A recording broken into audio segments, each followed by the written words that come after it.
Hello Commanders, welcome to the command table. My name is Matt, and we have all kinds of different ways to take down Leshir today. A lot of which require one elixir, and a couple of which require no elixirs. So stay tuned, we will get to that, but first, if you'd please be so kind as to like, subscribe, and if you want notifications when I drop new videos, be sure to hit that notification bell.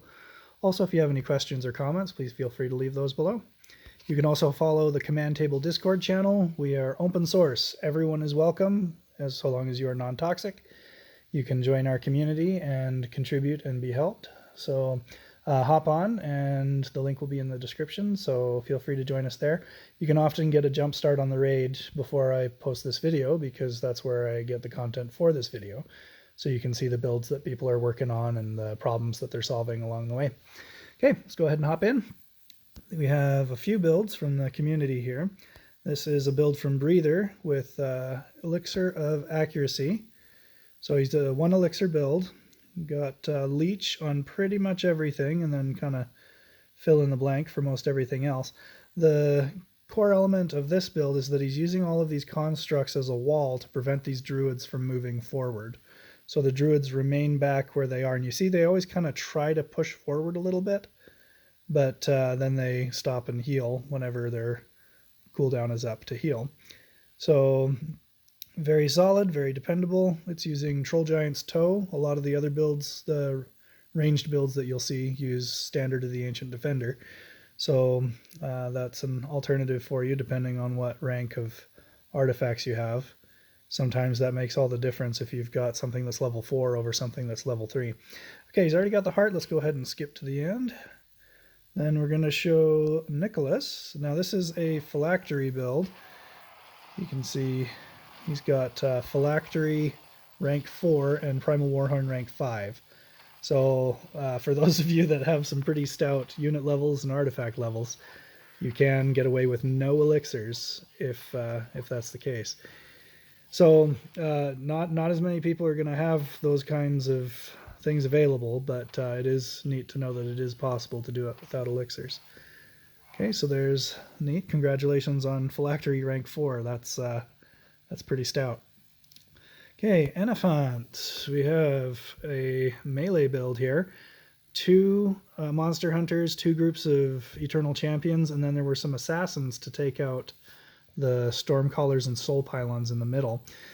Something that I noted was that he's using the elemental resistance elixir, but I couldn't really think of anything that needed it. So, I mean, maybe there's something that I missed, but the assassins are stealthed in the beginning, so they don't need it because nothing's attacking them. And the monster hunter and the eternal champions are all immune to fire. So this should technically be a 1 elixir build, but again, I may have totally missed something. That's expected. I don't always catch all the details, but for whatever reason, I don't think it's necessary, but I leave that up to you if you want to go with or without it. He's using stompers, so that's what keeps everything chugging along there instead of getting stunned by the crows. So that's one of the key elements there. Okay, we are going to pop over here, and I had to record Hikaji's. There we go. Okay, Hikaji has a melee swarm. This is for SR11. Very few power stones. He's just got a whole bunch of units to swarm in there. This is very similar to what he did last time around, with the exception that he did add the 1 elixir. So I'm not sure if it was health or regen, but we'll see here in just a second. This is just running through the power stones so you can see what he had going on here. But it's a very clever build. I hadn't seen anybody else do this until he posted this a few weeks ago, and it works very well. Okay, looks like he's using immunity, and he's got some very healthy unit levels too for SR11, so that's something to factor in. Okay, but here goes. You're gonna see all the minions and all the peripheral stuff, the life stones and everything, go down, and then by the time you get to Leshir, he kind of pounds everything into oblivion, but by then you have the Devourer spawning who can tank Leshir while the Chaos Archers with Leech take him down, because they'll be able to sustain themselves. and to do all the damage that you have left.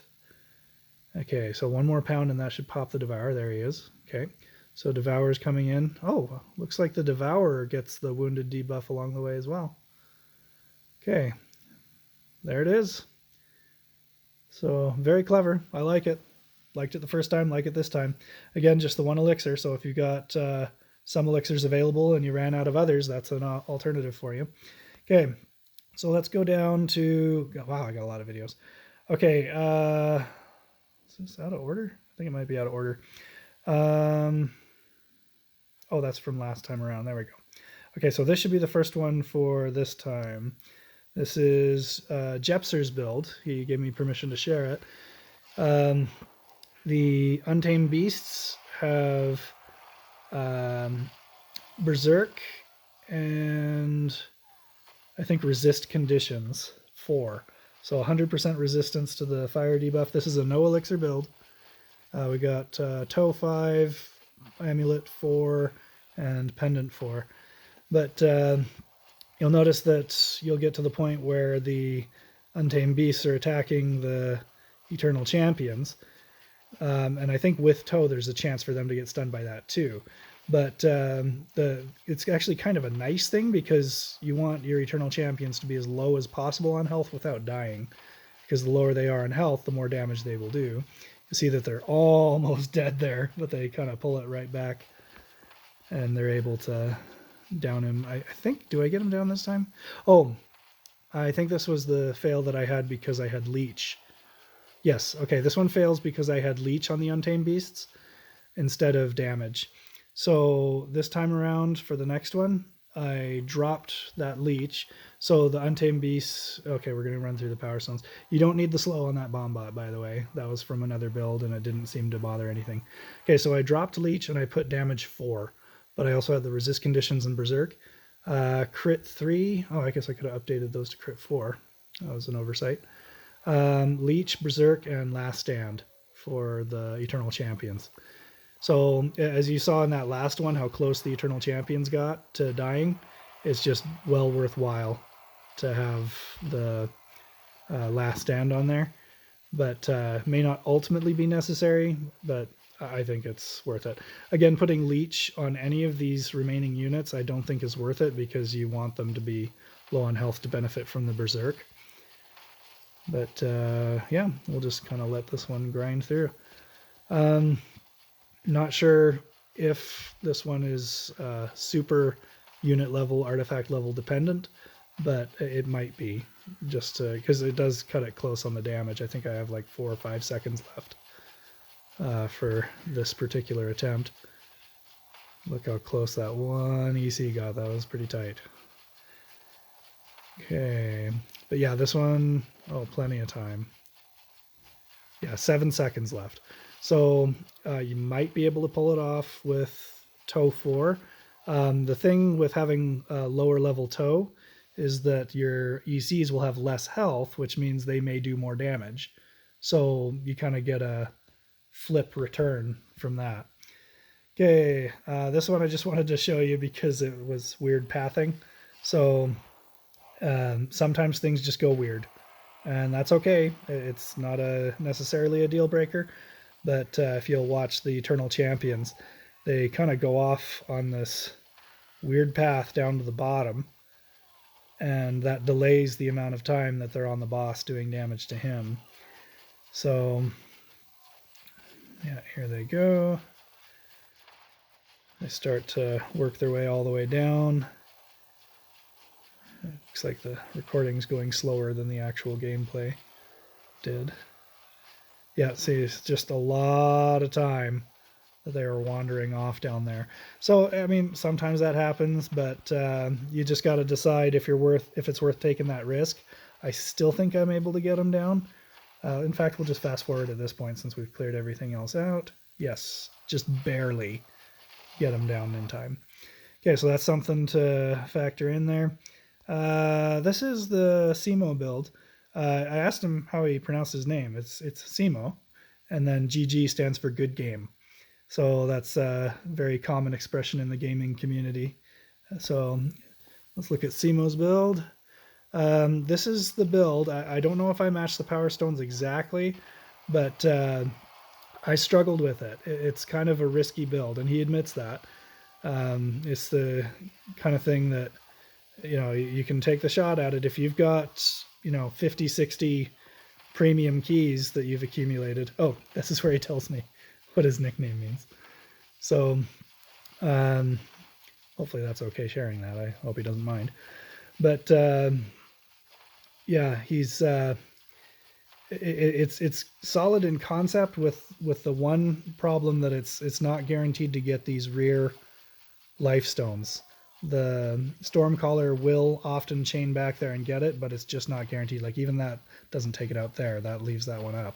So having the spear does help, but it's not guaranteed. So that's something that is worthwhile keeping in mind. I don't actually get him down here, and I do try one attempt to realign the assassins up and down instead of front and back. I don't go after the soul pylons. I go after the life stones and the storm collars, and then they move forward to the soul pylons.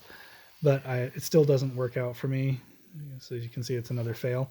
So what I do is I try switching out a Blessed Bombot and a Phoenix. So we drop the Stormcaller and the Celestial Spear. We add another group of assassins to take out the Lifestone, but I still don't get this one. So for whatever reason, I don't have my assassins lined up right.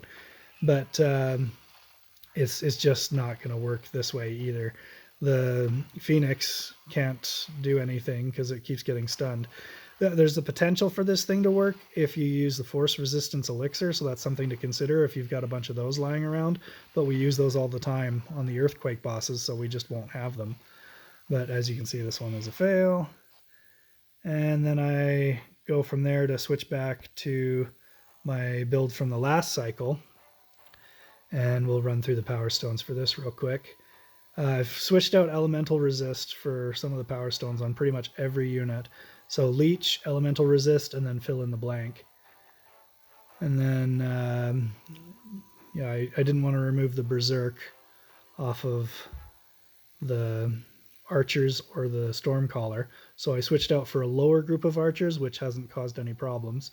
And I just left the Berserk on the Stormcaller and switched out a different stone to get the Elemental Resist. There's not a guarantee that they'll get hit, but if they do get hit, that burn can kill them.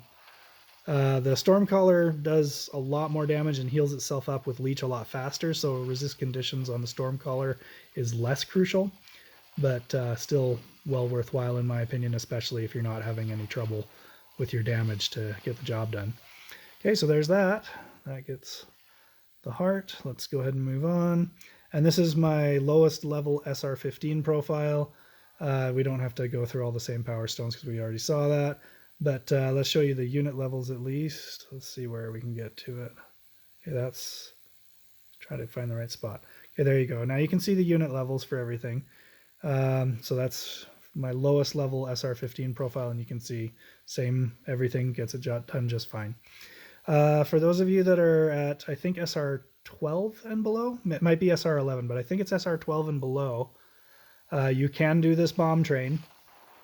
Once you get to, I think it's either SR12 or 13, that there's that extra life stone down here, and you have to account for that with the assassins, which means you're going to have fewer bomb bots. But no elixirs, able to get the job done almost every time.